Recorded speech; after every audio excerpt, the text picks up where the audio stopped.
பாலியல் பெண்களை பாலியல் தொழிலாளிகளை கூட்டு வந்து செக்ஸ் ஒர்க்கர்ஸை கூட்டிட்டு வந்து அங்கேயே வந்து பார்னோகிராஃபி, அதாவது ஆபாச படங்கள் வந்து ஷூட்டிங் எடுத்துட்டு இருந்திருக்காங்க அந்த ஹாஸ்பிட்டல்ல. இதை இவர் கண்டுபிடிச்சிட்டாரு அப்படின்றதுக்காக, இவர் வெளியில சொல்லக்கூடாதுன்றதுக்காக அவரை வந்து கொலை செய்து தள்ளிவிட்டதாக அப்போ இறந்து போன சோம்நாத் பிஸ்வாஸ்க்கு அவருடைய நண்பர்கள் இப்போ இந்த டெத்தோட சேர்ந்து போராட்டம் பண்ணி நியாயம் கேட்குறாங்க. 2003 இதே மாதிரி ஒரு 4வது வருஷம் MBBS படிக்கிற ஒரு மாணவன் ரூம்ல தற்கொலை, தூக்குல தூங்குறான். அதுவும் கேட்டால் சூசைடுன்னு சொல்லி விட்டுட்டாங்க. அதாவது அந்த காலகட்டத்தில் இவ்வளோ சோஷியல் மீடியா அட்டென்ஷன் இல்லாத காரணத்தினால அதுக்கு அவ்வளோ அவேர்னஸ் இல்லை, போராட்டம் பண்ணலை. இதை போல 2020 இதே மாதிரி ஒரு பெண் மருத்துவர் PG டாக்டர் மாடி 6வது மாடியிலேருந்து கீழே விழுந்து எமர்ஜென்சி வார்டுக்கு வெளியில் அவங்களோட டெட் பாடி கிடந்ததுன்னு சொல்லி இந்த ஆர்ஜிகர் காலேஜ் சுற்றி எப்பவுமே மர்ம விஷயங்கள் இருந்துக்கிட்டே தான் இருக்குதுங்க. ரெண்டாவது, இந்த மாணவிக்கும் சில அங்கே ஹாஸ்பிட்டலில் இருக்கிற மயக்க மருந்து, போதை மருந்தெல்லாம் அங்கே இருக்கிற ஊழியர்கள், ஹவுஸ் கீப்பிங்கில் இருக்கிறவங்க, ஒரு சில மாணவர்கள், ஆளுங்கட்சிக்கு வேண்டப்பட்ட மாணவர்கள் இதை வெளியில் கொண்டு போயிட்டு விற்கிறாங்க. இங்கே வந்து உடல் உறுப்பு திருட்டு நடக்குதுன்ற போன்ற சில விஷயங்கள் இவங்களுக்கு வந்து சந்தேகம் இருக்கதாக.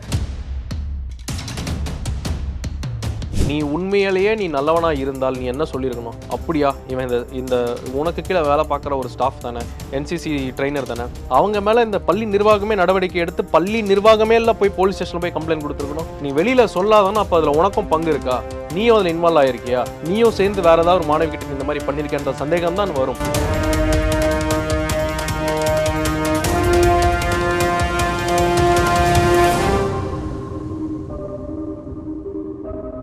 அன்பு நேயர்களுக்கு வணக்கம். இன்று நம்மளுடைய நிகழ்ச்சிக்கு அரசியல் விமர்சகர் திரு கார்த்திகேயன் அவர்கள் இணைஞ்சிருக்காங்க. அரசியல் தொடர்பான பல கேள்விகள் கேட்டு தெரிஞ்சுக்கலாம். சார் வணக்கம். சார் வணக்கம். எப்படி இருக்கீங்க? நல்லா இருக்குங்க சார். இப்போது சமீபத்தில் அடுத்தடுத்து நடந்த பெண்களுக்கு எதிரான அந்த பாலியல் துன்புறுத்தல்கள் விஷயம்தான் வந்து பெரிய ஒரு பரபரப்பை ஏற்படுத்தியிருக்கு இந்தியா லெவலில். ஒரு பக்கம் பார்த்தீங்க அப்படின்னா அதை ரேப், இன்னொரு பக்கம் பார்த்தீங்க அப்படின்னா பாலியல் துன்புறுத்தல் நம்ம தமிழ்நாடு லெவலில். ஸோ இந்த மாதிரியான விஷயங்கள் பள்ளி காலகட்டத்திலேருந்தே ஸ்டார்ட் ஆகி வேலை செய்யும் இடத்துல வரைக்கும் இந்த அளவுக்கு வந்து நீடித்து கொண்டே போயிட்டுருக்கு. ஃபஸ்ட்டு இந்த விஷயங்களை நீங்கள் எப்படி பார்க்குறீங்க? அதாவது இப்போது ரீசெண்டாக நம்ம இந்தியா முழுக்கமே வந்து ரொம்ப பதட்டடைய செய்ய வச்சது, ஷாக்கான ஒரு விஷயம் என்ன அப்படின்னா, இந்த வெஸ்ட் பெங்கால் கொல்கட்டா ஆர்ஜிகர் மருத்துவமனை மருத்துவக் கல்லூரியில் ஒரு 31 வயசு 2ஆம் ஆண்டு MD பல்மனாலஜி படிக்கக்கூடிய ஒரு மாணவி வந்து ரேப் அண்ட் மர்டர் பண்ணியிருக்கிறாங்க. இது மிகவும் ஏற்றுக்கொள்ள முடியாத ஒரு விஷயம். அதாவது ஆகஸ்ட் மாதம் 9ஆம் தேதி நைட்டு அவங்க 36 மணி நேரம் டியூட்டி தொடர்ச்சியாக இருந்துக்கிட்டு இருக்கிறாங்க. எப்பவுமே எந்த அரசு கவர்மெண்ட்டுக்கு மெடிக்கல் காலேஜ் ஹாஸ்பிட்டலில் PG doctors, intern, training doctor, MBBS படித்தவங்களுக்கு ஒரு ப்ராப்பரான ஒரு தங்குறதுக்கு ஒரு ரூமோ இல்லை ஒரு ரெஸ்ட் ரூம், ஒரு டாய்லெட்டோ எந்த வசதியுமே எங்கேயுமே இருக்காது. இந்தியா ஃபுல்லாமே, தமிழ்நாடு உட்பட அதே நிலைமை தான் அவங்களுக்கும் வந்திருக்கு. அந்த டியூட்டி நேரத்தில் இருக்கும்போது அவங்க என்ன பண்ணுறாங்க, நைட்டு ஒரு 1 மணி 2 மணிக்கு அவங்க நண்பர்கள் ஒரு 3 பேரோட டின்னர் சாப்பிட்டுட்டு கொஞ்ச நேரம் பேசிக்கிட்டு ஒரு 3:45 மணிக்கு தான் அவங்க நண்பர்கள் வந்து பக்கத்து வார்டுக்கு போகிறாங்க. இவங்க செமினார் ஹாலில் ரூம் இல்லாமல் அங்கேயே தங்கி தூங்குறாங்க. அடுத்த நாள் காலையில் 9 மணிக்கே அவங்க ரவுண்ட்ஸ்க்கு வந்துடுவாங்க. வழக்கமாக 9:45 வரைக்கும் என்ன இது இந்த டாக்டர் வரலையே அப்படின்ட்டு அவங்க நண்பர்கள் ஹாஸ்டலில் தேடுறாங்க, ஃபோன் பண்ணுறாங்க, நாட் ரீச்சபிளாக இருக்குது. அப்புறம் அவங்க இங்கே தானே தூங்கிட்டு இருந்தாங்க அப்படின்னு சொல்லி அந்த செமினார் ஹாலுக்கு போகும்போது அரை நிர்வாணத்தோட, உடம்புல போட்டு துணி இல்லாமல், கால் 2 உடைக்கப்பட்ட நிலைமையில், கண் முழுக்க கண்ணாடி போட்டிருப்பாங்க, ஸ்பெக்ஸ், கையால் குத்தி அந்த கண்ணாடி பாட்டில்லாம் உடஞ்சி கண்ணுக்குள்ளே இறங்கி மூக்கை உடைச்சி மூக்கில் இருந்த ரத்தம், 2-3 பல் உடைக்கப்பட்ட நிலையில் அவங்க உடம்பு ஃபுல்லாக அவ்வளோ காயத்தோட இறந்த நிலையில் இருக்கிறாங்க. முதல் கட்டமாக அங்கே இருக்கிற ஹாஸ்பிட்டல் நிர்வாகம் அவங்க அம்மா அப்பா பேரண்ட்ஸ் கிட்ட உங்கள் பொண்ணு சூசைட் பண்ணிக்கிட்டா அப்படின்னு சொல்லிட்டு சந்தீப் கோஷ்னு ஒரு வைஸ் பிரின்சிபல் தவறான தகவலில் வந்து சொல்கிறாரு.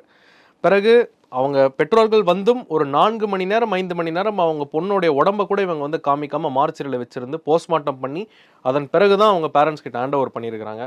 பிறகு இது வந்து கொலை தான் அப்படின்றது எல்லாருக்குமே தெரியும். ஆனால் இது வந்து சூசைடு தான் சொல்லி அந்த காலேஜ் நிர்வாகமும் அங்கே இருக்கிற ஆளுங்கட்சி மம்தா பானர்ஜி திரிணாமுல் காங்கிரஸும் இதற்கு உடந்தையாக இதை கவரப் பண்ணுறதுக்கு தான் ட்ரை பண்ணுறாங்க. பிறகு டாக்டர்கள் இந்தியா முழுக்க பெரிய சென்சிட்டைசேஷன் பண்ணி எங்கள் அரசாரா மருத்துவர்கள் சங்கமும் பெரிய லெவலில் நாங்கள் இதை கொண்டு போயிட்டு தமிழ்நாடு, இந்தியா ஃபுல்லாமே பெரிய ப்ரொட்டஸ்ட் போனதுக்கு அப்புறமாகத்தான் இது வெளியில் இவ்வளோ விஷயங்கள் நடந்திருக்குன்னு வந்து சுப்ரீம் கோர்ட்டே சூமோட்டோ காக்னிசன்ஸ் அந்த கேஸை தானே கையில் எடுத்து மத்திய அரசாங்கத்துக்கும் வெஸ்ட் பெங்கால் மாநில அரசாங்கத்துக்கும் நோட்டீஸ் அனுப்பிச்சு அவங்களுடைய பதில் மனு தாக்கல் பண்ண சொல்லியிருக்கிறாங்க.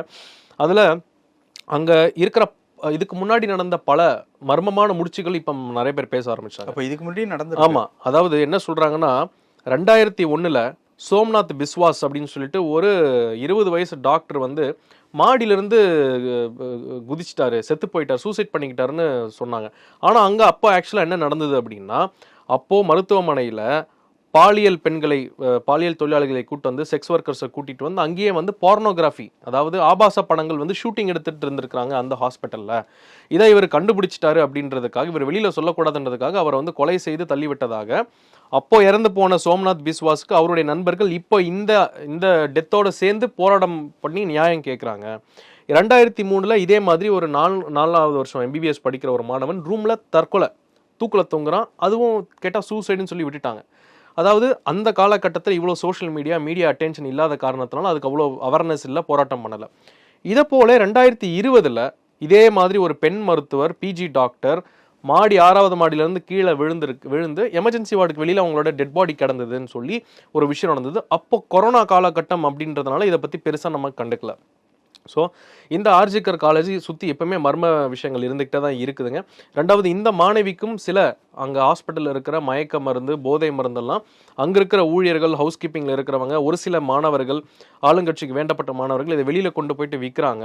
இங்கே வந்து உடல் உறுப்பு திருட்டு நடக்குதுன்ற போன்ற சில விஷயங்கள் இவங்களுக்கு வந்து சந்தேகம் இருக்கதாக இவங்களுக்கு தகவல் தெரிந்து அதை வெளியில் சொல்லாமல் இருந்துருவாங்க அப்படின்றதுக்காக இது வந்து திட்டப்பட்ட ஒரு சதி செயலாக வந்து பத்திரிகையிலையும் பல்வேறுபட்ட விஷயத்தில் நம்ம வந்து பார்க்குறோம். இதையுமே வந்து கோர்ட்டில் வந்து சில சந்தேகம் கேள்வி கவர்மெண்ட்டை பார்த்து கேட்டிருக்காங்க. ஏன் அவங்க பெற்றோருக்கு நீ சூசைட்னு ஏன் சொன்னீங்க மர்டராக இருக்கும்போது? ஏன் அவங்களுக்கு 3 மணி நேரமாக அவங்களுடைய டெட் பாடியை பார்க்க விடலை? ஏன் நீங்கள் பெற்றவர்கிட்ட பாடியை கொடுத்து கிரெமேஷன் போனதுக்கப்புறமா 10 மணி நேரம் இடைவேளை கேப் விட்டு ரொம்ப டிலேடாக ஏன் எஃப்ஐஆர் ஃபைல் பண்ணியிருக்கிறீங்க? இவ்வளவு பாதுகாப்பற்ற சூழ்நிலை ஏன் நடந்துச்சு? இதையும் தாண்டி அங்கே பாதுகாப்பாக போராடிக்கிட்டு இருந்த மருத்துவர்கள் ஆகஸ்ட் மாதம் 14ஆம் தேதி நைட்டு திடுதிப்புன்னு ஒரு 500 பேர், ஒரு 1000 பேர் லாரியில் இறங்கி கல் உருட்டுக்கட்டை எடுத்துகிட்டு வந்து போராடுற டாக்டர்ஸை போட்டு அடிக்கிறாங்க. ஹாஸ்பிட்டல் அடித்து நொறுக்குறாங்க. எதுக்கு அடிச்சு நொறுக்குறாங்கன்னு பார்த்தா, இவங்க அடிச்சு நொறுக்குன்னா அவங்களோட எண்ணம் என்னன்னா, அந்த எமர்ஜென்சி பில்டிங்கில் இருக்கிற 3வது மாடியில் இருக்கிற அந்த செமினார் ஹாலை அடிச்சு நொறுக்கி அங்கே இருக்கிற தடயத்தை வந்து டேம்பர் பண்ணணும், அது இல்லாமல் இருக்கணுன்றதுக்காக தான் பண்ணுறாங்க. ரெண்டாவது, அதே அந்த மர்டர் நடந்த அதுக்கு அடுத்த நாளே அங்கே வந்து ரெனோவேஷன் ப்ராசஸ் சொல்லி செவுத்தெல்லாம் இடிச்சு பெயிண்டிங் அண்டு மாட்டரிங், பூசு வேலை பண்ணுறதெல்லாம் வந்து பண்ணிட்டு இருக்கிறாங்க. ஸோ இவ்வளோ ஒரு சந்தேகம், இவ்வளோ ஒரு இந்த 700-800 பேர் யார், எதுக்காக வந்து அடிக்கணும்? ஆளுங்கட்சி சப்போர்ட் இல்லாமல், போலீஸோட துணை இல்லாமல் இவங்களால முடியுமா? அதே நேரத்தில் அங்கே இருக்கிற வைஸ் பிரின்சிபல் சந்தீப் கோஷ் மேலே ஏகப்பட்ட குற்றச்சாட்டுகள். அவர் இறந்து 3வது நாள் வந்து வேற ஒரு மெடிக்கல் காலேஜுக்கு டிரான்ஸ்ஃபர் பண்ணுறாங்க. ஏன் டிரான்ஸ்ஃபர் பண்ணணும்?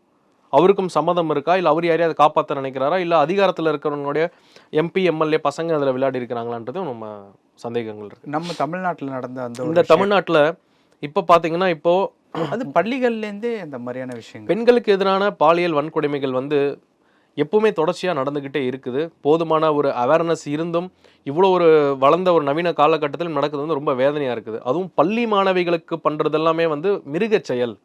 அதாவது இப்போ இந்த கொல்கட்டாவில் நடந்தது ஒரு ரேப் அண்ட் மர்டர், ஒரு 30 வயசு பெண்ணை பண்ணியிருக்கிறாங்க. அதாவது இப்போ இந்த கிருஷ்ணகிரி பர்கூரில் இருக்கிற ஒரு தனியார் பள்ளியில் என்சிசி ட்ரைனிங் கொடுக்குறோன்னு சொல்லப்பட்ட சிவராமன் சொன்னவர், இவர் முன்னாள் நாம் தமிழர் கட்சியினுடைய இளைஞர் பாசறை நிர்வாகி, மாவட்ட நிர்வாகியாக இருந்திருக்கிறாங்க. இந்த இஷ்யூ வந்ததுக்கு அப்புறமா அவரை கட்சியை விட்டு நீக்கி விட்டார் சீமான் அவர்கள். அவர் வந்து போலியா, அவர் என்சிசியான ஒரு ட்ரெயினரும் கிடையாது, என்சிசியில் பர்மிஷனும் வாங்கவில்லை, அதுக்கு கொடுக்குற சர்டிஃபிகேட்டும் போலி, நடத்துகிற அந்த இதுவும் போலி. ஒரு தனியார் பள்ளிகள் எப்படி எந்த விதமான ஒரு ஆதாரம் இல்லாமல் என்சிசின்னு சொல்லி இவங்க கண்டக்ட் பண்ணுறாங்கன்றது தெரியல. அவர் இந்த என்சிசி ட்ரைனிங் வந்து தொடர்ச்சியாக 3 நாள் கொடுக்கணும்னு சொல்லிட்டு ஒரு 47-41 மாணவர்களுக்கு கொடுத்துருக்குறாங்க. இதில் 17 ஃபீமேல்ஸ் இருக்கிறாங்க, மாணவிகள் இருக்கிறாங்க. அவங்க காலை முழுக்க இந்த ட்ரில் ட்ரைனிங், மாக் ட்ரில் இதெல்லாம் முடித்த பிறகு நைட்டு வந்து அந்த பள்ளிக்கூடத்தில் இருக்கிற ஒரு ஆடிட்டோரியமில் தான் தங்க வைத்து தூங்கிட்டு இருந்துருக்குறாங்க. அப்போ ஒரு 8ஆம் கிளாஸ் படிக்கிற ஒரு மாணவி கிட்ட வந்து இவர் வந்து நைட்டு ஒரு 2-3 மணிக்கு ஃபுல் தண்ணி அடிச்சுட்டு அந்த பொண்ணுக்கிட்ட பாலியல் சீண்டல் ஈடுபட்டு ஏதோ பண்ணியிருக்கிறாங்க. இதை வந்து அந்த அந்த பாதிக்கப்பட்ட மாணவி அவங்க ஸ்கூல் பிரின்சிபல் கிட்ட போயிட்டு சொல்லும்போது, அந்த ஸ்கூல் பிரின்சிபல் இதை வெளியில் சொல்லாதம்மா, இதை நீ அப்படியே விட்டு நான் பார்த்துக்கணும், இது சொன்னால் உனக்கும் பிரச்சனை வரும், உங்கள் வீட்டுக்கும் பிரச்சனை வரும்னு சொல்லிட்டு அவரை வந்து இன்ஹிபிட் பண்ணி அவளுக்கு தவறு செஞ்சவனுக்கு உடந்தையாக தான் அவரும் நடந்திருக்கிறார். அதே நேரத்தில் அந்த பொண்ணுக்கு அதுக்கப்புறம் உடம்பு சரியில்லாமல் போய் அந்த பெண்ணினுடைய தாய் வந்து பார்த்தீங்கன்னா அவங்க வந்து ஒரு ஸ்டாஃப் நர்ஸ், அவங்க வந்து அரசாங்கத்தில் நர்ஸாக இருக்கிறவங்க. அவங்க வந்து அரசு மருத்துவமனைக்கு கொண்டு போயிட்டு சேர்த்து ட்ரீட்மெண்ட் பார்த்ததுக்கப்புறமா தான் இந்த குழந்தை வந்து அவங்க அம்மா கிட்ட சொல்கிறாங்க. இது வந்து பாக்ஸோ, அதாவது குழந்தைகளுக்கு எதிரான ஒரு பாலியல் வன்கொடுமை. இது வந்து மிருகச் செயல். எப்படி வந்து ஒரு மனுஷனால ஒரு 8ஆம் கிளாஸ் 10 வயசு பொண்ணுகிட்ட போயிட்டு இந்த மாதிரி பண்றதுன்றது வந்து தெரியல. இந்த இஷ்யூக்கு அப்புறமா தேடப்படும் குற்றவாளியாக இவர் மேல கம்ப்ளைண்ட் வந்ததுக்கப்புறம் இவர் எங்கேயோ ஆள் தலைமறைவாகி கோயம்புத்தூர்ல எங்கேயோ போய் ஒளிஞ்சிக்கிட்டார். தனிப்படை போட்டு தான் இவர் கண்டுபிடிச்சிருக்காங்க. இந்த கம்ப்ளைண்ட்டுக்கு அப்புறம் கிட்டத்தட்ட 12-15 மாணவிகளும் கம்ப்ளைண்ட் கொடுத்துருக்காங்க. இன்னும் எவ்வளவு பேர் கம்ப்ளைண்ட் கொடுக்காம இருக்கிறாங்கன்றது தெரியல. இதுக்கு முன்னாடி என்சிசின்னு இத்தனை வருஷமா திருட்டுத்தனமா போலியா நடத்திக்கிட்டு இந்த பெண் மாணவிகள் கிட்ட இந்த மாதிரி அத்துமீறதை வந்து நம்ம இந்த மிடில் ஈஸ்ட்லலாம் நம்ம பார்த்துருப்போம். நம்ம துபாய், சவுதி அரேபியாலாம் ரேப் பண்ணாங்கன்னா நடு ரோட்ல வச்சு தலை வெட்டி விட்டுருவாங்க. அந்த மாதிரி கடுமையான கேபிட்டல் பனிஷ்மெண்ட், மரண தண்டனை தான் கொடுக்கணும். இப்போ வந்து அவருடைய தந்தையும் ஒரு ரோட்ல ஆக்சிடென்ட்ல இறந்துட்டாரு. ரெண்டாவது இவருமே வந்து தப்பி ஓட முயன்று கால் வந்து தவறி விழுந்து கால் உடஞ்சிருச்சு, மாவு கட்டும் போட்டிருக்காங்க. அதே நேரத்தில் எலி மருந்து சாப்பிட்டு இறந்து போயிருக்கிறாரு. இது வந்து என்ன சொல்றது, இது டவுட்ஃபுல்லாக தான் இருக்கு. இது டவுட்ஃபுல்ன்றதை தாண்டி என்ன கேட்டிங்கன்னா இவருக்கெல்லாம் என்கவுண்டரே தேவை கிடையாது. ஏன்னா அந்த புல்லட் வேஸ்ட், புல்லட்னுடைய காசு வேஸ்ட். இந்த மாதிரியான அட்டைப்பூச்சிக்கெல்லாம் எலி மருந்தே அதிகம். எலி மருந்து குடித்தும் இவர்களெல்லாம் அவரே வந்து தற்கொலை செய்து கொண்டாருன்னு சொல்றது வந்து ஓகே. இவங்க இந்த மாதிரியான ஆட்கள் இந்த மாதிரி தவறு செய்தால் இவங்களுக்கு உச்சபட்ச தண்டனை வந்து சட்ட ரீதியாக கொடுக்கணுன்றது தான் நம்மளுடைய விஷயம். ரெண்டாவது மீடியாவுக்குமே பெரிய பொறுப்பு இருக்கு. இப்போ Nirbhaya case, Delhi gang rape நம்ம பார்த்துருப்போம். அதன் பிறகு நம்ம பாதிக்கப்பட்டவங்களே நம்ம பேசிட்டு இருக்கிறோமே, இதை தப்பு செஞ்சவன் இப்போ எப்படி இருக்கான், அவன் என்ன பண்ணிட்டு இருக்கிறான், அவன் என்ன தண்டனையில் இருக்கிறான்ற மீடியா கவரப் நம்ம ஃபாலோ அப் கொடுக்கல. இது மீடியா மேலே இருக்கிற ஒரு பெரிய தப்பு. இந்த ரேப் நடந்துச்சு, இவனை கையை உடைச்சிட்டாங்க, காலை உடைச்சிட்டாங்க, தூக்கில் போட்டுட்டாங்கன்னு அதை வந்து நம்ம பப்ளிசைஸ் பண்ணாதான் 4 பேருக்கு பயம் இருக்கும். இப்போ இந்த விஷயத்துலையுமே இப்போ கொல்கட்டாவாகட்டும், நம்மளுடைய இந்த கிருஷ்ணகிரி விஷயமாகட்டும், ஒரு சின்ன ஒரு உதாரணம் சொல்கிறேன். 1973 1973ல் கிங் எட்வர்ட் ஹாஸ்பிட்டல் மும்பை, அப்போது பணி நேரத்தில் இருக்கிற அருணா ராமச்சந்திரன் ஷாம்பாகுன்ற ஒரு நர்ஸ், ஒரு பெண் நர்ஸ் டியூட்டி நேரத்தில் இருக்கும்போது ஒரு ஹவுஸ் கீப்பிங்கில் இருக்கிறவன் வந்து அவங்கள வந்து கடுமையாக ரேப் செஞ்சு அவன் மண்டையை போட்டு தரையில் அடித்து கொலை முயற்சி பண்ணிட்டு ஓடி போயிட்டான். அவங்க அதுக்கப்புறம் உயிர் பழைச்சி 41 வருஷம் கோமாவில் இருந்து 2015 தான் உயிர் இழந்தாங்க. ஆனால் அந்த ரேபிஸ்ட் அவன் எங்கே போனால் என்ன பண்ணான்றதே தெரியல, அதுக்கப்புறம் யாருக்குமே தெரியல.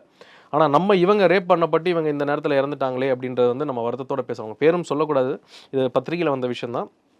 ஸோ இந்த ரேபிஸ்ட்டுங்கள் எல்லாரையுமே அவங்களுக்கான தண்டனைகள், கோர்ட்டு ப்ரொசீடிங்ஸ் எப்படி நடக்குதுன்றதை வந்து நம்ம ஃபாலோ அப் கொடுத்து சொன்னால்தான் 4 பேருக்கு ஒரு பயம் இருக்கும். இதுக்கு உச்சபட்ச தண்டனை தூக்கு தண்டனை தான் கொடுக்கணும்.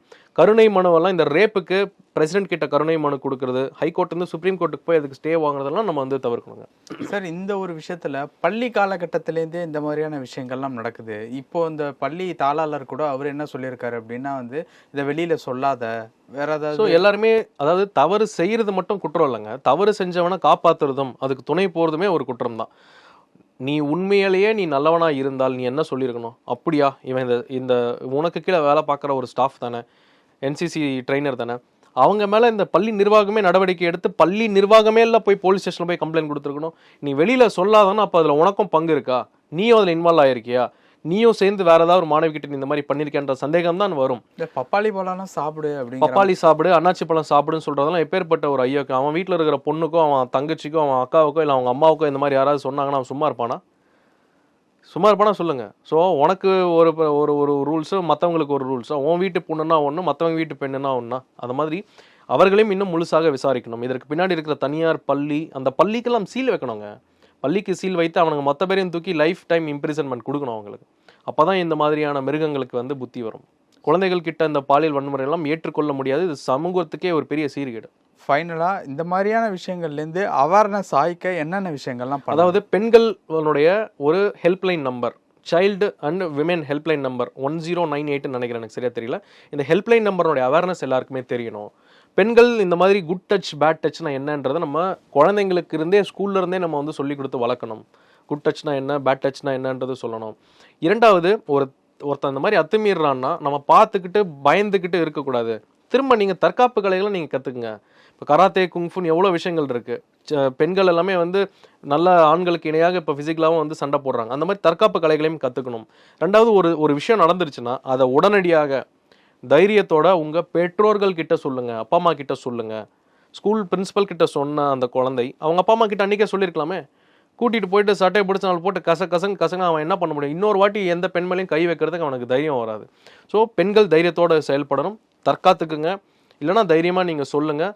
சட்டம் அதே நேரத்தில் இந்த பாக்ஸோவால் பாதிக்கப்பட்டவங்க, ரேப்பால் பாதிக்கப்பட்டவங்களுடைய ஐடென்டிட்டி, அவங்களுடைய விலாசம், விவரத்தை கம்ப்ளைண்ட் கொடுத்ததுக்கப்புறமா வெளியிலேயே தெரியாது, காவல்துறை சொல்ல மாட்டாங்க யார் கம்ப்ளைண்ட் கொடுத்தாங்க அப்படின்ட்டு.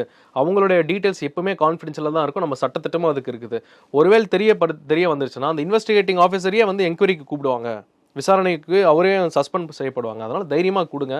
இது போன்று நம்ம வந்து பயந்துட்டு இருக்கணும்னு அவசியம் கிடையாது. இது போன்ற மிருகங்களுக்கு இந்த மாதிரி பிரச்சனை, இதுக்கு இந்த மாதிரி தண்டனை கொடுத்தா தான் அடுத்து இவங்களுக்கு தைரியம் வராது. ஓகே சார், நிறைய விஷயங்கள் பேசணும். உங்கள் நேரத்துக்கு ரொம்ப நன்றி. நன்றி சார், தேங்க்யூ.